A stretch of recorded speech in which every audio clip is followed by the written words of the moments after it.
નમસ્કાર, હું છું કેતલ અને આપ જોઈ રહ્યા છો CB24। વડોદરામાં આવેલી નવરચના સ્કૂલને ફરી એકવાર બોમ્બથી ઉડાવી દેવાની ધમકી આપવામાં આવી છે। વડોદરાની સમા વિસ્તારમાં આવેલી નવરચના સ્કૂલમાં આજે સવારની પાળીમાં શાળા રાબેતા મુજબ શરૂ થઈ હતી, તે માટે વિદ્યાર્થીઓ પણ આવી ગયા હતા। આ વચ્ચે પોલીસે એન્ટ્રી લીધી, વિદ્યાર્થીઓને શાળામાંથી છોડી મૂકવામાં આવ્યા।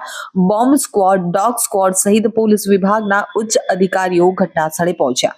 અગાઉ પણ આ સ્કૂલને બોમ્બથી ઉડાવવાની ધમકીનો મેલ મળ્યો હતો, તો વડોદરાના સમા વિસ્તારમાં આવેલી જાણીતી નવરચના સ્કૂલને વધુ એક વખત બોમ્બથી થ્રેટનો મેસેજ મળ્યો છે। સોમવારે સવારે આ અંગેની જાણકારી સ્કૂલ મેનેજમેન્ટ દ્વારા પોલીસને કરાતા વિવિધ શાખાઓના અધિકારીઓ દોડી પહોંચ્યા હતા।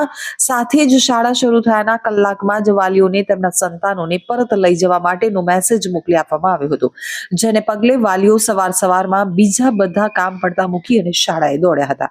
અત્રે નોંધનીય છે કે જાન્યુઆરી 2025માં પણ નવરચના સ્કૂલને બોમ્બથી ઉડાવી દેવાની ધમકી મળી હતી, જો કે તે વખતે પોલીસ તપાસમાં કંઈ પણ વાંધાજનક મળી આવ્યું ન હતું।